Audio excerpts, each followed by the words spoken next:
Welcome to my blog Sangeeta 95 কেমন আছো তোমরা সবাই? আশা করছি সবাই খুব ভালো আছো। আমি সঙ্গীতা শুরু করছি আজকে নতুন একটি ব্লগ। আর এর আগে ব্লগে আপনাদের সাথে বাসি বিয়ের ব্লগটা শেয়ার করেছিলাম, আর আজকে হবে ঘরোয়া বৌভাত। তো ঘরোয়া বৌভাতে আজকে বাড়িতে ছোটো মোটো করে আয়োজন করা হয়েছে, আর রিসেপশন সেটা না আজকে হবে না, সেটা হবে দুদিন পর। তো সেই কারণে আমরা থাকবো না, আমরা চলে যাব। তো সকাল সকাল স্নান করে আমরা এদিকে রেডি হয়ে নিয়েছি, আর এদিকে দুপুরে ঘরোয়া বৌভাতের রান্না তোড়জোড় কিন্তু জোর কদমে শুরু হয়ে গেছে, কারণ একই রান্নার ঠাকুর আজকে ভীষণ দেরি করে এসেছে, তো সেই জন্য প্রচণ্ড জোরদারভাবে রান্নাবাড়ি চলছে। এদিকে দুটো ওভেনে একটাতে মটন হচ্ছে, আর এদিকে রাইসটা হচ্ছে, মানে ফ্রাইড রাইস হবে, ইলিশ মাছ হবে, ইলিশ মাছের সর্ষে হবে, আর হবে মাটন, আরও অনেক কিছু হবে, চাটনি, কাটা মাছ, অনেক কিছু হবে, চচ্চড়ি হবে, ডাল হবে। তো এগুলো এখন রান্না কদমে চলছে। আর এদিকে বর তো এখন এদিকে ফটো তুলতেই ব্যস্ত, আর এদিকে ঘরে বউ রেডি হচ্ছে, যেহেতু ভাত কাপড়ের একটা প্রোগ্রাম হবে, তো সেই কারণে।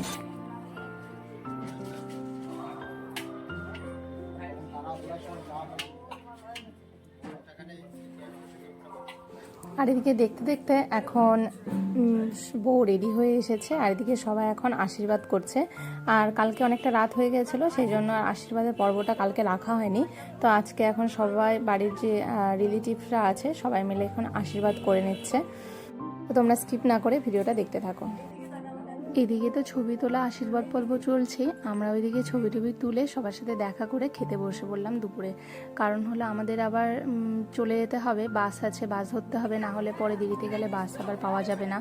আরও ফিরতে অনেকটা সময় লাগে, প্রায় 3 ঘন্টার বেশি সময় লেগে গেছিলো আগের দিন, মানে আসার সময় কালিয়াগঞ্জে। তো সেই জন্য ভাবলাম আগে তাড়াতাড়ি 2টোর মধ্যে যদি খেয়ে বেরিয়ে যেতে পারি, 2টোর থেকে 3টের মধ্যে যদি খেয়ে বেরিয়ে যেতে পারি, কারণ 2টো এখানেই বেজে গেছিলো।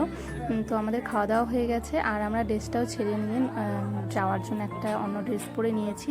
লাগেজ টাগেজ মোটামুটি গুছানো হয়ে গেছে। এদিকে সবার সাথে দেখা করে আমরা বাড়িতে চলে আসলাম। আর বিয়েবাড়ি মানেই এত সমস্ত জামা কাপড় জমেছে না, সমস্ত বাড়িতে এসে কাচা ধোয়া করেছি, করে এখন এগুলো এখন গুছানোর পালা। রোদ থেকে সমস্ত ঘরে নিয়ে চলে এসেছি।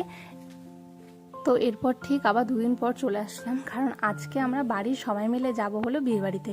মানে আজকে যেহেতু রিসেপশনটা আছে, আগের দিনে তোমাদের বলে দিলাম যে রিসেপশনটা 2 দিন পরে রাখা হয়েছে, যেহেতু সেখানে ভবনটা পাওয়া যায়নি।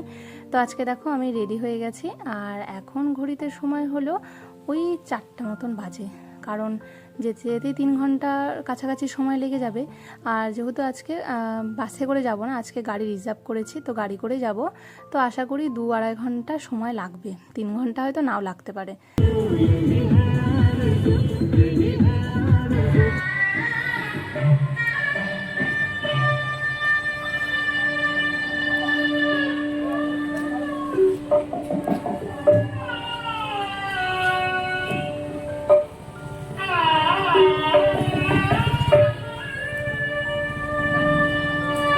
এখন কোথায় আছি বলুন তো বন্ধুরা? হ্যাঁ, ঠিক ধরেছেন, বিয়েবাড়িতে কিন্তু আমরা চলে এসেছি। আর বিয়েবাড়িতে ঢুকতেই চোখটা জাস্ট ধাঁধিয়ে গেল, এত সুন্দর ডেকোরেশন করেছে, জাস্ট ওয়াও, দেখতে তো খুব সুন্দর লাগছে, আর অসাধারণ অসাধারণ কি বলবো।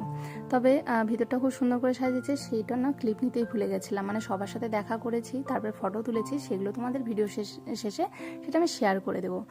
বউয়ের সাথেও দেখা করেছি, কথা হয়ে গেছে। এবার চলে আসলাম স্টলে, মানে ফুড স্টলে চলে আসলাম। এখানে নানান ধরনের স্টল বসেছিল, সবটা তোমাদের কিছুদিন পর আমি শর্টসের মাধ্যমে শেয়ার করে দেবো। তো এখানে প্রথমে ওখানে চিকেন কাবাব হচ্ছিলো, যেটা খেতে অসাধারণ ছিল, সেটা ট্রাই করা হয়ে গেছে।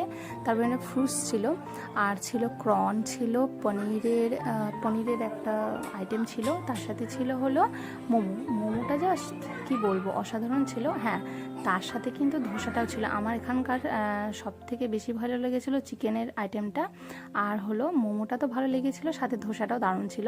তো এদিকে বউকেও একটু টিফিন করে দেওয়া হচ্ছিল, মানে গরম মোমো খেতে পারছিল না। আর আমরা না, আমাদের আবার ফিরে যেতে হবে বাড়িতে, সেই জন্য আমরা তাড়াতাড়ি খেতে বসে পড়লাম। আর হ্যাঁ, তোমাদের তো বলতেই ভুলে গেছিলাম, এখানে কিন্তু বউয়ের নামও কিন্তু সঙ্গীতা। হ্যাঁ, সম্রাট আর সঙ্গীতা, মানে ছেলের নাম সম্রাট আর মেয়ের নাম হলো সঙ্গীতা, মানে আমার নাম দিয়ে নাম। তো এদিকে রাতে ডিনারে বসে পড়েছি। তো এদিকে স্যালাড দিল ফার্স্টেই, তারপরে ছিল নান, ছিল এগ ডেভিল ছিল, তারপরে চিকেনের একটা আইটেম ছিল, যারা চিকেন খায় না তাদের জন্য হলো চানা পনির ছিল। সবগুলো খাবারই ট্রাই করেছিলাম। হ্যাঁ, আর বিয়েবাড়িতে না মেন এবার আইটেম করেছিল হলো, মানে মেন যেটা আকর্ষণ সেটা ছিল হলো বিরিয়ানি। মানে বরের বলে ভীষণ খেতে পছন্দ বিরিয়ানি, তো সেই জন্য ও বলেছিল যেদিনই আমি বিয়ে করি না কেন বিরিয়ানিটা তো আমার বিয়েতে মাস্ট, সেটা থাকবেই। তো ভেজ বিরিয়ানি করেছিল আর সাথে দিয়েছিল মটন কষা। সমস্ত খেয়ে চলে আসলাম এবার পানের স্টলে। পানের স্টলটা না খুব সুন্দর করে সাজিয়েছিল, দেখে আর নিজেকে আটকে রাখতে পারলাম না। টপাটপ আমরা দুজনেই মুখে পুরে দিলাম, আর সাথে দুটো করে আবার বাড়িতেও নিয়ে চলে এসেছি। আর রাস্তায় যে সময় আমরা বিয়েটা ছিল সেই সময় না ভীষণ ঠান্ডা ছিল।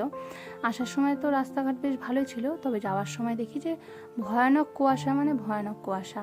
চারিদিকে কিচ্ছু দেখা যাচ্ছে না, অন্ধকার আর অন্ধকার, এত এত কুয়াশা ছিল। তো আমরা অনেকটা থেমে থেমে অনেক কষ্ট করে এসেছি।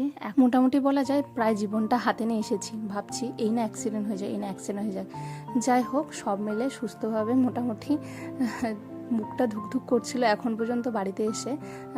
ভালোভাবে বাড়িতে এসেছি। আমাদের যে ড্রাইভারটা ছিল খুব সুন্দর করে আমাদের ড্রাইভ করে বাড়িতে নামিয়ে দিয়েছে। আর আজকের ভিডিওটা এখানে শেষ করছি। ভিডিওটা ভালো লাগলে অবশ্যই লাইক কমেন্ট শেয়ার করতে কিন্তু ভুলো না। টাটা, নেক্সট আসছি খুব তাড়াতাড়ি। আর এই ভিডিওতে ছবিগুলো তোমাদের কেমন লাগলো অবশ্যই কিন্তু কমেন্ট করে জানাবে।